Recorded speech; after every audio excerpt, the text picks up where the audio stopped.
welcome to Live with SuJay. And we're live and all the way in living color. We are so delighted for this Women's History Month and Black History Month. We have been focusing on Black women in ministry, the real Black women in ministry Thrive Fellows, who are a cohort as part of the Lilly Endowment Grant and also in conjunction with the Union Baptist Church of Harlem, my home church, Pastor Brian Scott. So we welcome you. If you have not yet done so, please subscribe, give us a thumbs up, and please give us your comments and you can share this show. But today we are so excited to have Pastor Leslie Duraso, Pastor Stephanie McKay, Bishop Barbara Austin Lucas, Pastor Evelyn Suber, and the Reverend Claretha Moore. Welcome, ladies, to Live with SuJay. So I'm going to start right out. You know, we've been together now 5 months. It's almost hard to believe. What is it like being a Black woman in ministry, a real Black women in ministry Thrive Fellow? Pastor Suber.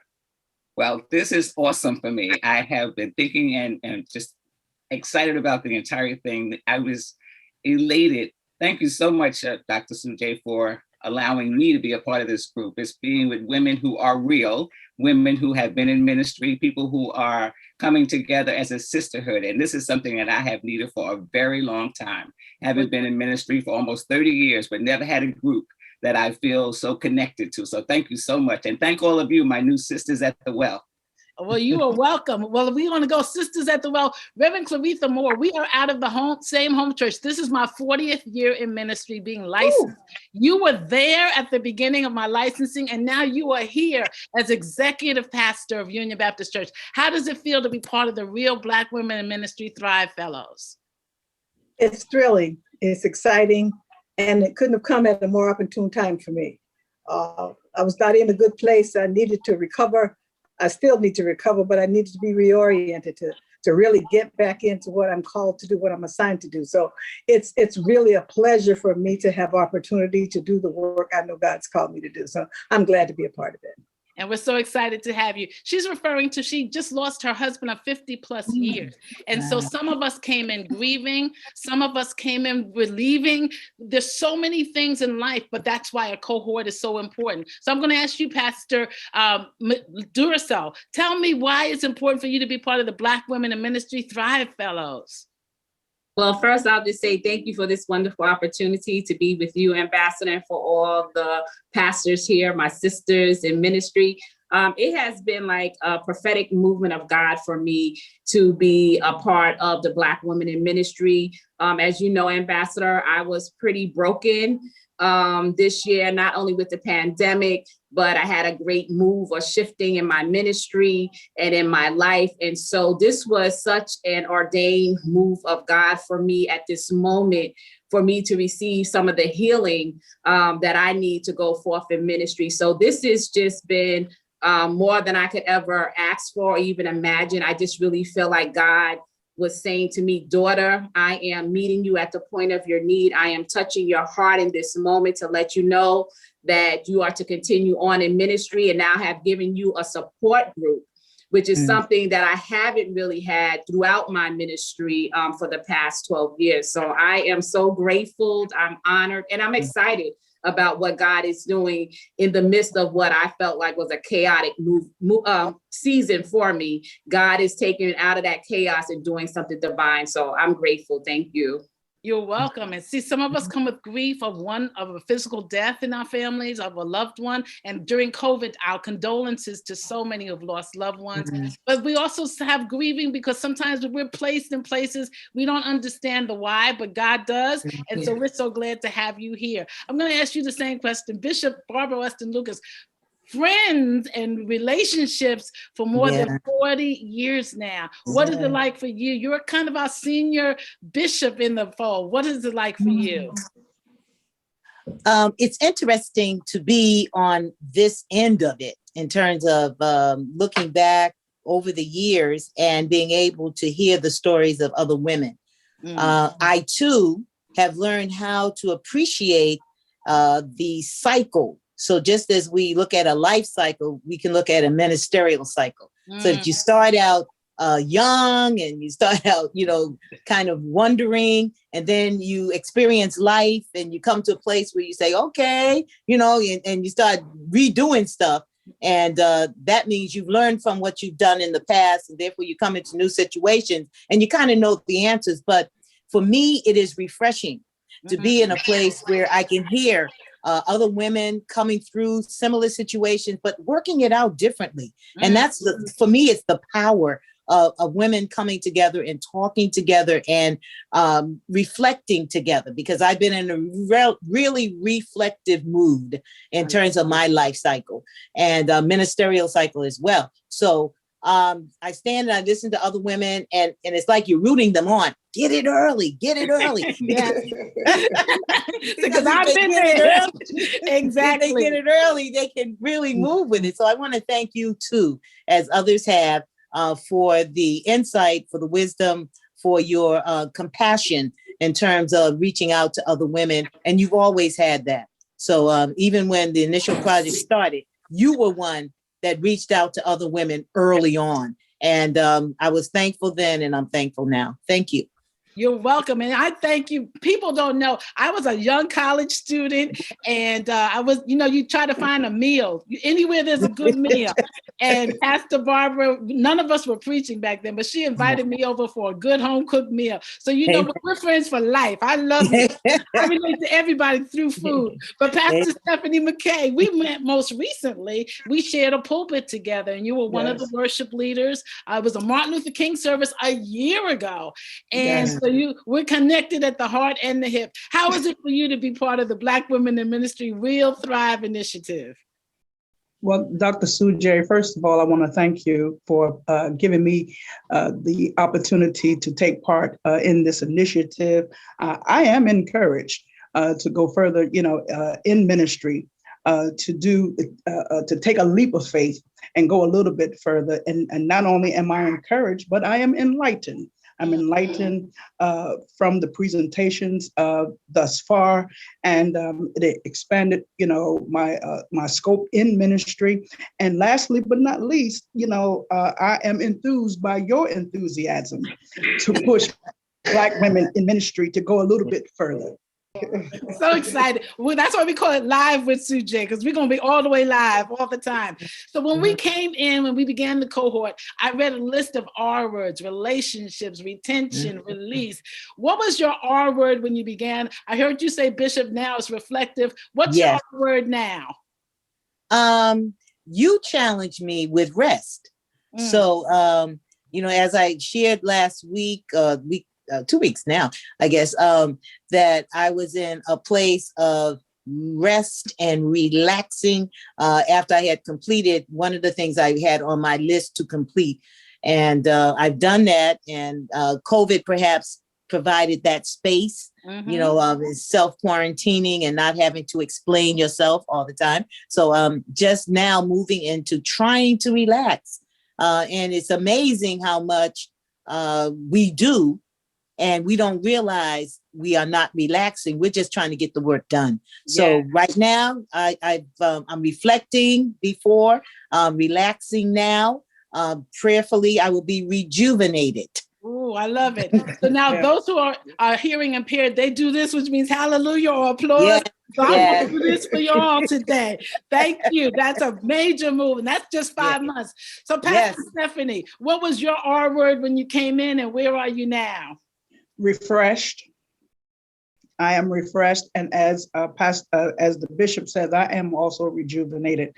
I feel refreshed coming out of a pandemic and being 5 months shut in. The Lord did speak, and He refreshed my spirit to grasp what has taken place and go forward and continue on in ministry and not give up.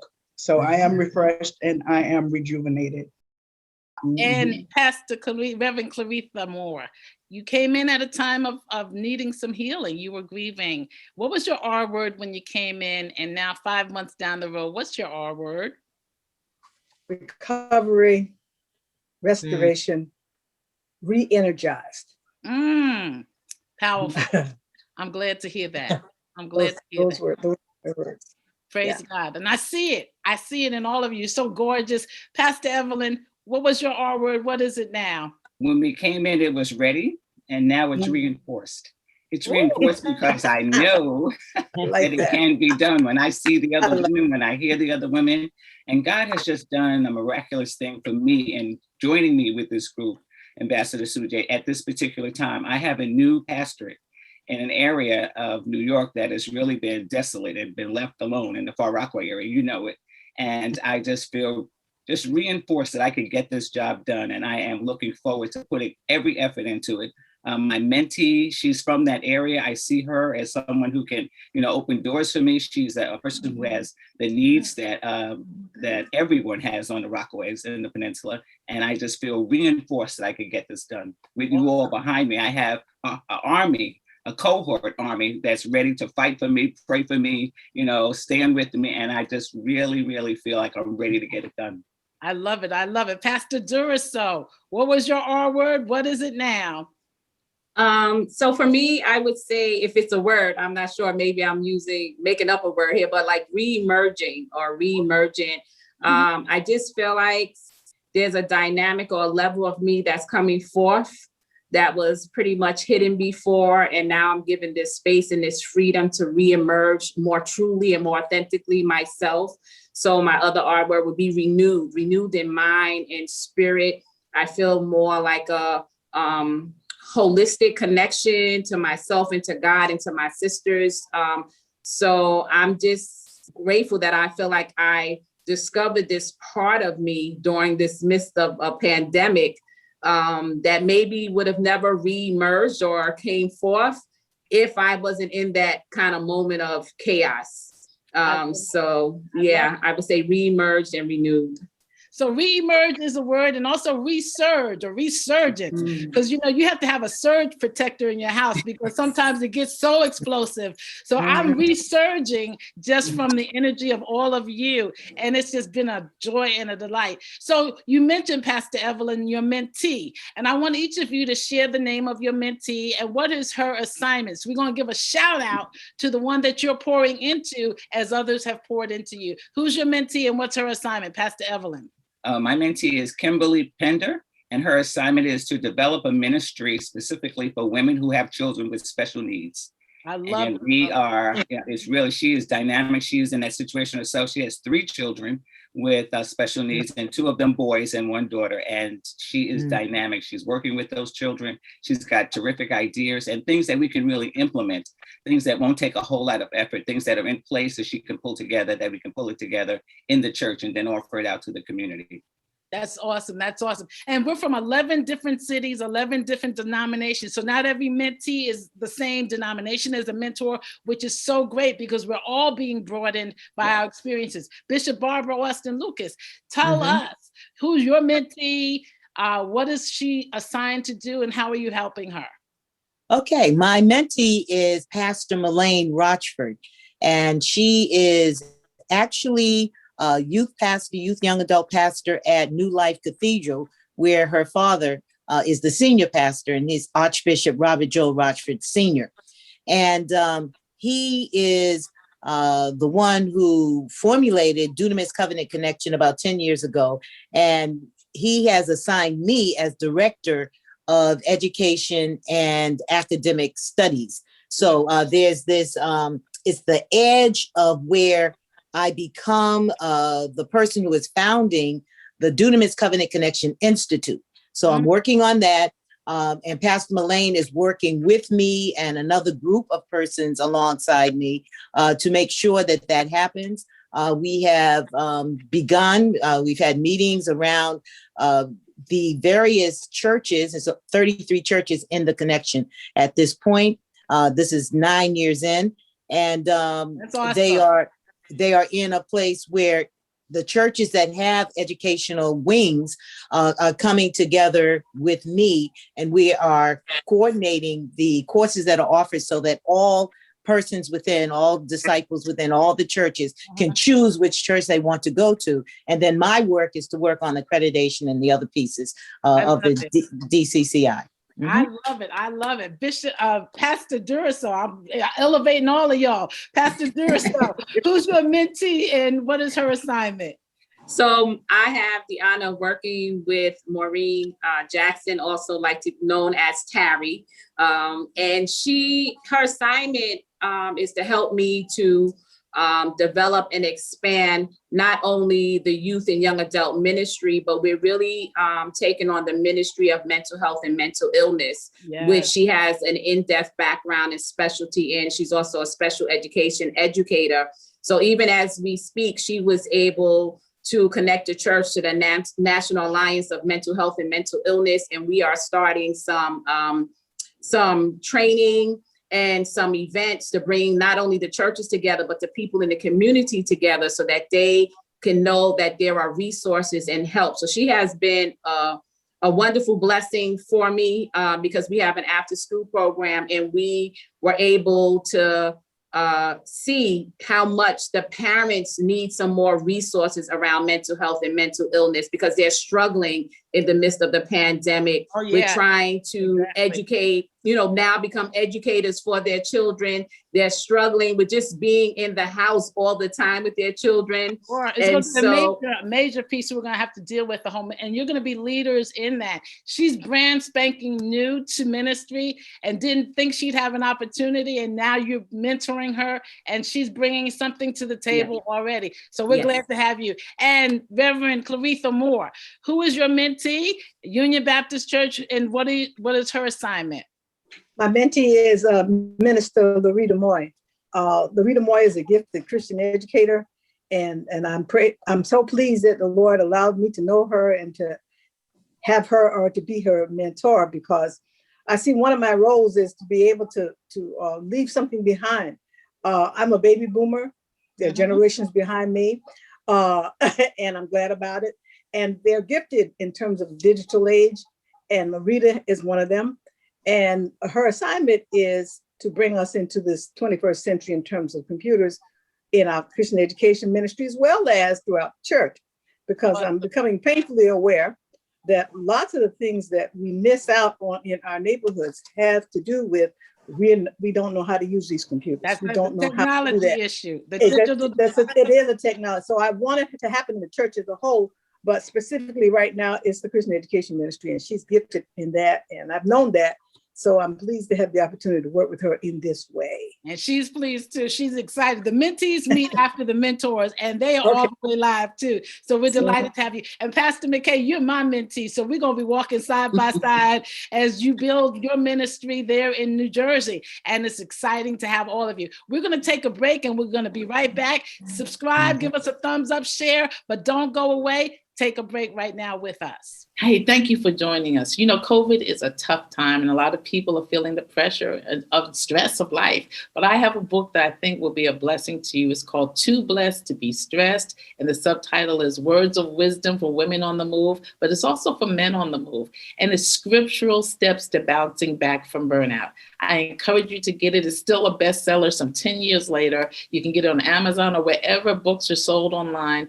But Too Blessed to Be Stressed. I want you to know you are too blessed to be stressed. And so please obtain a copy. I hope it will be a blessing to you. Welcome back to Live with SuJay, and we are here with 4 amazing Black Women in Ministry Thrive cohort, and we are so delighted to have you. Thank you for joining us today. This is part of our series, our Black Women in Ministry video series that takes us all the way up to Holy Week. We're dealing with women who lead holy services, who run churches, who have ministries all over the land. But we know the preaching side of you. We know the running of the ministries. But what we want to know is called the real Black Women in Ministry. Who is the real Pastor Stephanie? What do you do for fun when you're not in the pulpit, when you're not preaching? What do you do for fun? Well, I love to plant flowers. I love gardening. The spring is my favorite time of the year. For me, I spend too much money in the spring. It gives me that fever to go in my wallet. And I always say my credit card people smell smoke from my credit card in the summertime, in the spring. But aside from gardening, I like to walk the boardwalk. Mostly, I'm like you, Dr. SuJay. I love to eat. And when I go to give me a shout out here. Okay. I love it. Yeah. Do you have a favorite kind of food? What's your favorite food? Seafood. Okay. Seafood. I'm a food seafood. Yeah. That's seafood. awesome. Pastor Leslie, I met Pastor Leslie teaching African dance. We live in a beach town in the summers called Sag Harbor, and there are not a whole lot of Black people. So we look for cultural stuff. And we went to this United Methodist Church, and the pastor was giving African and drumming lessons. And so what do you like to do for fun when you're not pastoring and preaching? You said it. You were spot on. I love to dance. I love to dance. So every opportunity I get to dance in the church, out of the church, walking down the street, you will find me dancing in my car. I have a dancer's heart. And so dance is the main thing that I always try to do each and almost every day. But other than that, I love to walk, especially outside. I love to just walk outside. And just bring in the fresh air. And I also like, and might find it a little kooky, but I love like touching trees. Okay, yeah, okay. Well, everybody has to each his own or her own. So you keep on touching the trees, and we're gonna ask Reverend Clarissa, what do you like to touch, or what do you like to do in your free time? I love to walk, and I love to read. And I love old music. I'm a child of the 60s, so I'm a Motown person. Jackson and 5. And I love to sing. I love to sing. Not gifted to sing, but I love to sing. Well, that's all right. Whatever your pleasure. But I love it. I Want You Back is my favorite song. Ooh, na, na, na. Okay, Reverend Ellen. What do you like to do for fun? Oh, for fun, all of you. I love gardening, vegetables, and flowers. I love bowling. I'm a competitor at heart, and so I love to bowl, just get out and do that. And also I love reading, and I love singing and dancing, and I love to go to shows. Off-Broadway shows, not necessarily the ones on Broadway, but that just puts me in a different place where I can just move away from all of my everyday things. But I just love living life as much as I can without having any responsibility. Any free moment I can get, I love that the best, when I can get downtime. I told my children, I have these 2 all the way live African-American sons. I said, cry a little bit, go to the safe, but then put on my tombstone, she loved the life she lived, and she lived the life she loved. That's what I want to do, love life. Bishop Barber, what do you do for fun? Well, for fun, it's really being around people that I love and who understand me, who can give me the space when I need it, and then get involved when I need to get involved. Mm-hmm. So depending on where I am, I'm not necessarily a woodsy person, but I like being in a place where I can see the scenery. Yeah. Okay. I am, I don't necessarily like all the stuff on the beach, but I love wading in the water and, walking along the shoreline. Okay. I'm in that place. I don't necessarily like flying, but I love getting where I'm supposed to go when I fly. When I get there, I'm having a ball. So it's a place where being around the people, being in a place where I'm learning, writing and reflecting on that which I've learned, and being able to talk about it. So I've always been a talker, and I like to be in that place where people can converse with me. We can share ideas and create things. I like creating. I love it. I love it. I love it. Well, I'm a swimmer. I love the beach. Anything. I love living near water, being in water, touching. That's what I touch. Water. I touch the waves. And that's all the way live. And you touch us, and we thank you for staying with us. We're going to take one more break, and we'll be right back. Hey, Black Women in Ministry. It's an exciting time, Black History Month, and throughout the year, we're always going to be Black women in ministry. So I want to commend to you a book from Judson Press. It's called The Sister's Guide to Survive and Thrive in Ministry. Words of wisdom from my 40 plus years in Christian ministry. Lessons I learned, things that I wish I could have had coming along the way. It's a short read, but it's a powerful read. And it has a foreword by Bishop Vashti McKenzie. So I'd love for you to get a copy of it. It's called The Sister's Guide to Survive and Thrive in Ministry. And it's also a sponsor for today. So thank you, and I hope you get it, and I hope it will be a blessing to you. Welcome back to Live with SuJay. We're here with 4 dynamic, amazing, my R word is they're all the way real. And we're so glad to have you with the Real Black Women in Ministry Thrive Initiative Fellows. And so this is our final segment, and we thank you for staying with us all day long today. But we're going to ask you this question. It's Women's History Month. Give us 2 women who were most impactful in your life and your ministry. 2 women. Pastor Stephanie. Shirley Chisholm. Mm-hmm. And I'm been encouraged through Pastor Shirley Caesar, believe it or not. All down through years, I've always loved her, and her realness and her down to earth have always inspired me to stay down to earth. I love it. We were on the same stage recently, and I fell in love with her too. So that's all the way live. Reverend Claretha Moore, who are 2 women that have impacted your life? Annie Lou Hamer, Mm-hmm.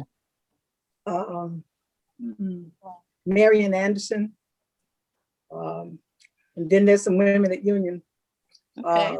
But I chose those 2 because I appreciate their stick-to-itness, even death threats, physical abuse, being in jail, and all that went with it. Fannie Lou Hamer stuck to her guns. I love it. And I'm impressed with her. Yes, I love it. Reverend Marian- Evelyn Silver, who are 2 women that have impressed you or impacted you? Well, coming out of the AME background is Jarita Lee, number 1. Mhm. And number 2, my grandma, Maddie Blocker, who Mm. always prayed for me every single day. And I could tell, she told me that I was going in this direction. I didn't believe it. She thought I was going to be a nun because I was so into Catholic school. But Jarita Lee and Grandma Maddie Blocker. I love it. I love it. Somebody prayed for me, had me on their mind. Absolutely. Reverend Leslie Duriso, 2 women that have impacted or inspired you. So I would have to start off with my grandmother, who lived to be 99 years old. Not that she preached anything, but she just walked it. So she greatly influenced me by her lifestyle of living this life of love. And then the other person I would say, and people, she's not famous or anything like that, but it was a supervisor I had in clinical pastoral education. Her name is Dr. Francine Hernandez, because she was one of the first women that I really see in a power position in like a corporate setting, which was administration of the hospital. And just watching her navigate through that and hold on to her faith and open up a space for women like myself. She greatly encouraged me to continue to go forth in ministry because I didn't grow up in a church. And so I wrestled often with continuing in the direction of ordained ministry. So that's what I thank God for is it Reverend Hernandez? Yes. Okay, and Bishop Barbara Austin Lucas, who were 2 women that have impacted and inspired you? Well, I would like to kind of shift the thought in a moment, and that is, we have a moment. Okay. For me, the collective voices of women in the modern civil rights movement have been influential in my life throughout. I'm a student as well as a child of the modern civil rights movement. So I can think of a whole lot of names, but the ones in terms of educating would end up being in the modern civil rights movement, probably Septima Clark and Ella Baker. Now, when I move into my time as growing, of course, you know, it's your mom, your grandmother, but for me, it was also Cecilia Williams Bryant. Yes. When I entered college and I was in a place, I went to college and I was still in my hometown. I found on the campus a way in which we intertwined with other campuses, but we found St. Paul AME Church. That's and right. At St. Paul AME Church, and a lot of our lives, yes. and we praise God for Yes. her. And we're gonna have to end this show, but we thank God for Mother Cecilia and all the names that have been shared. I thank God for my mother, who was a blessing, Coretta Scott King, who took me in as her other daughter, and Reverend Cecilia Williams Bryant. Thank all of you. I hope to have you on my list of women who inspire and keep me going. Thank you for sharing with us on Live with SuJay. These are some of the real Black women in ministry Thrive Fellows. God bless you till we meet again. Thank you for sharing with us. Amen. Amen.